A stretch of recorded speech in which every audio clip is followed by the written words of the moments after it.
My name's Misty Adoniou, and I'm a senior lecturer here at the University of Canberra. I lecture in language and literacy education, and it's my pleasure to step in for Stephen Parker today to have a conversation with Michelle Grattan about This Week in Politics. Hi, Misty. It's a pleasure to have you here. Thanks very much for your time, Michelle. Well, last week, SPC Ardmona was in the news, and it continued on this week. What do we make of the story down at SPC Ardmona? The government's made a pretty tough decision. The company wanted $25 million to help it with restructuring and to help it keep going, but the government said no. It was drawing a line in the sand on corporate welfare, as it puts it, and it was not going to come to the party in this case. It's a tough decision to sell, but it was made tougher by the fact that the local member, Sharman Stone, came out with blistering attacks on Tony Abbott this week.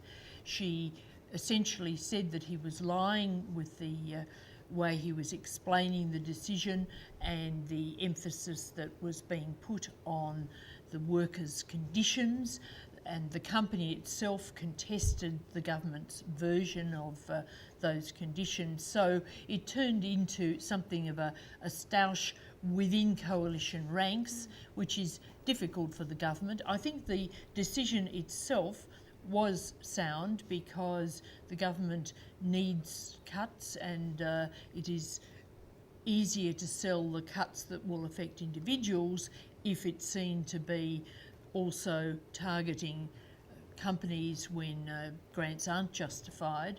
And there has to be a limit to the extent to which public money can be used for restructuring, because we're seeing a lot of restructuring in the economy, and what the government is saying is we set the broad parameters, the economic parameters, but companies must take the lead in restructuring. Nevertheless, this is a difficult and divisive sort of issue.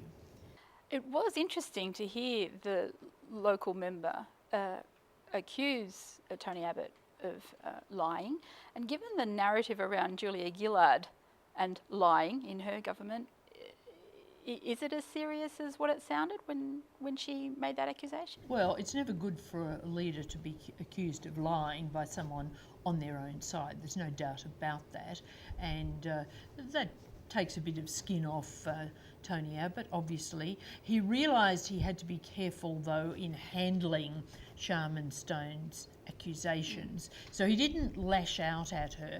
What he has been saying is, well, you can understand a disappointed local member will react strongly.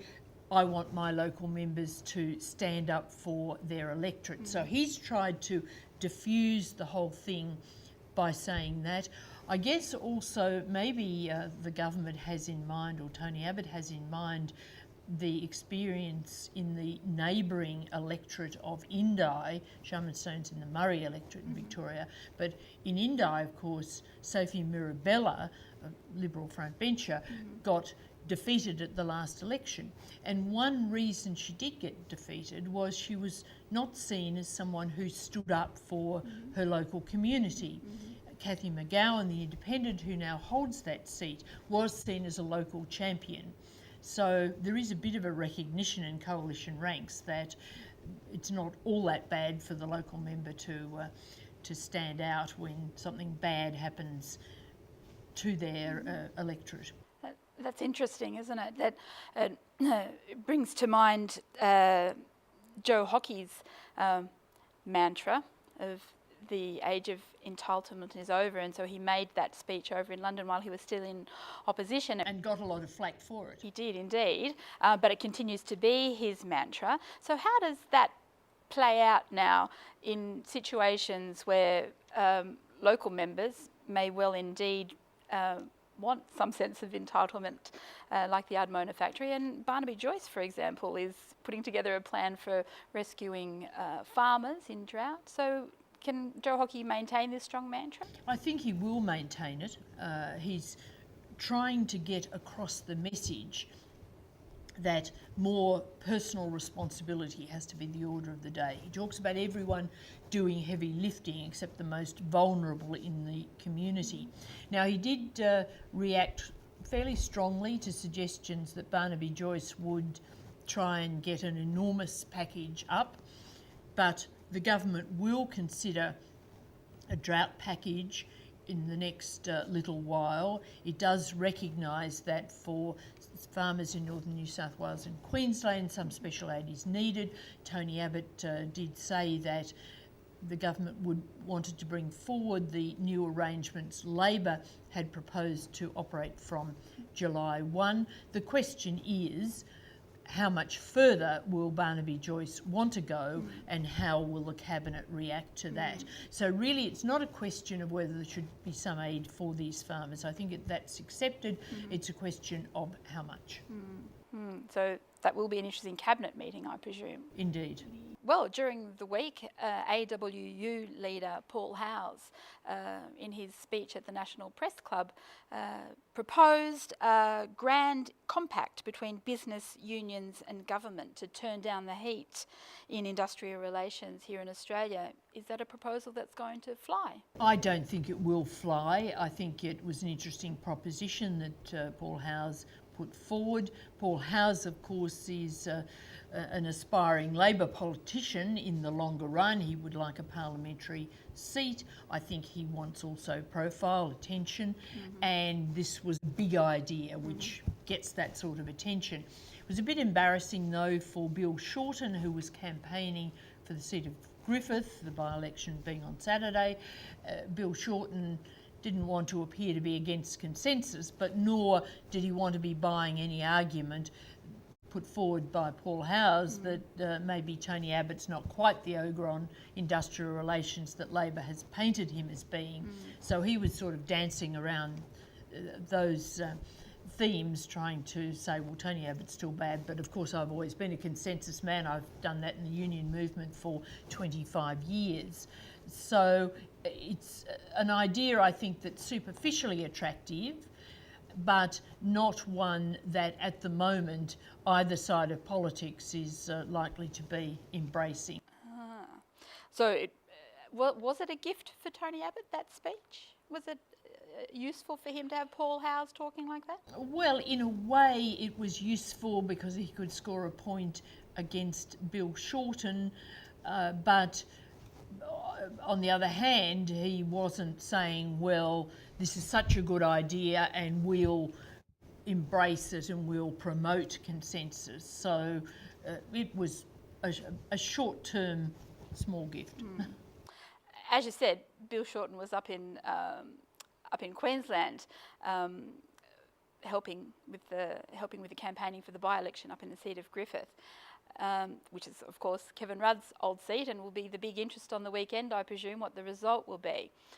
What will the result be, and what will it tell us about politics? Will it tell us anything about federal politics, or will it tell us something about state politics up in Queensland? I think that it's an interesting by-election because it's coming early in the term and it is a seat that is close on the numbers, and so it will affect the atmospherics in Canberra, and it'll also maybe affect them in Brisbane too, because the Labor Party's been demonising Campbell Newman during its campaign.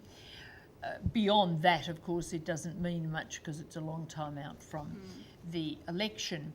The feeling on both sides at the end of the week is that Labor is headed for a win.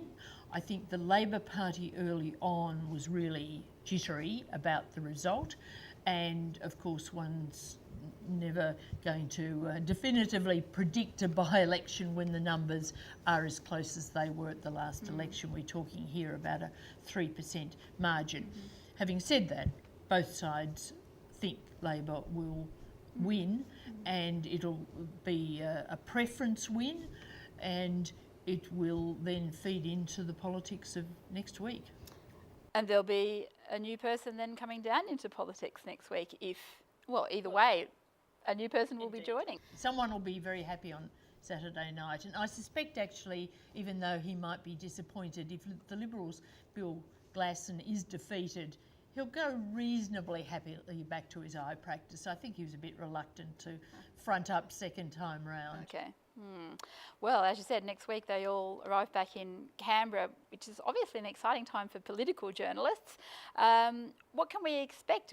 Will it be a week of colour and excitement, or will it be just business next week? I think we can expect fresh talk about the carbon tax and how outrageous it is that the Liberals saying, of course, how outrageous it is that Labor isn't allowing the repeal of the carbon tax.